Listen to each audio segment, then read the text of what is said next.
അങ്ങനെ ഞങ്ങൾ തിരുപ്പതി എയർപോർട്ടിലെത്തി 2-3 ഫോട്ടോഷൂട്ടൊക്കെ നടത്തി. ഞാനും ചേട്ടനും മോളും എല്ലാവരും ഉണ്ട്. അങ്ങനെ ഞങ്ങൾ തിരുപ്പതി ക്ഷേത്ര ദർശനത്തിനുള്ള ടിക്കറ്റ് അവിടുന്ന് തന്നെ എടുത്തു. ഇത് ഞങ്ങൾ ബുക്ക് ചെയ്ത ഹോട്ടലാണ്. അങ്ങനെ ഞങ്ങൾ ഹോട്ടലിൽ എത്തിയിട്ടുണ്ട്. അവിടെ നമ്മളെ സ്വീകരിക്കുന്നത് എങ്ങനെയാണെന്ന് നോക്കിയേ. തിരുപ്പതി ഭഗവാന്റെ പ്രസാദം നെറ്റിയിൽ അണിയിച്ച് തുളസിമാലയൊക്കെ ഇട്ടാണ് നമ്മളെ സ്വീകരിക്കുന്നത്. ഇതെൻ്റെ മോളാണ്, ഞങ്ങളുടെ മോളാണ്, ഞങ്ങളുടെ ആദ്യത്തെ കൺമണിയാണ്, ഞങ്ങളുടെ പുണ്യമാണ് ഞങ്ങളുടെ മോളുമാർ.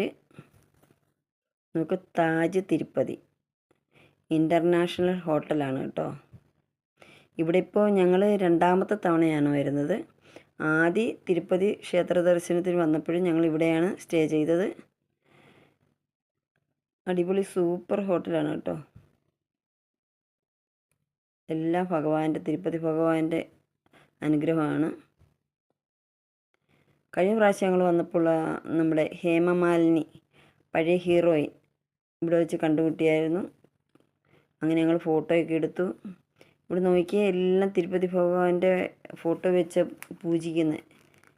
അങ്ങനെ പപ്പായും മോളും എന്തൊക്കെയോ സംസാരിക്കുകയാണ്. ഞങ്ങൾ റൂമിന് വേണ്ടി വെയിറ്റ് ചെയ്യുകയാണ്. ടൈമില്ല, ഞങ്ങൾക്ക് 4 മണിക്കാണ് ക്ഷേത്ര ദർശനം. പെട്ടെന്ന് റെഡിയാണ്, ഫുഡൊക്കെ കഴിച്ചു. അങ്ങനെ ഞങ്ങൾ റെഡിയായി, ഞാനും മോളും റെഡിയായി. ഞങ്ങൾ ചെറിയൊരു ഫോട്ടോഷൂട്ടൊക്കെ നടത്തി.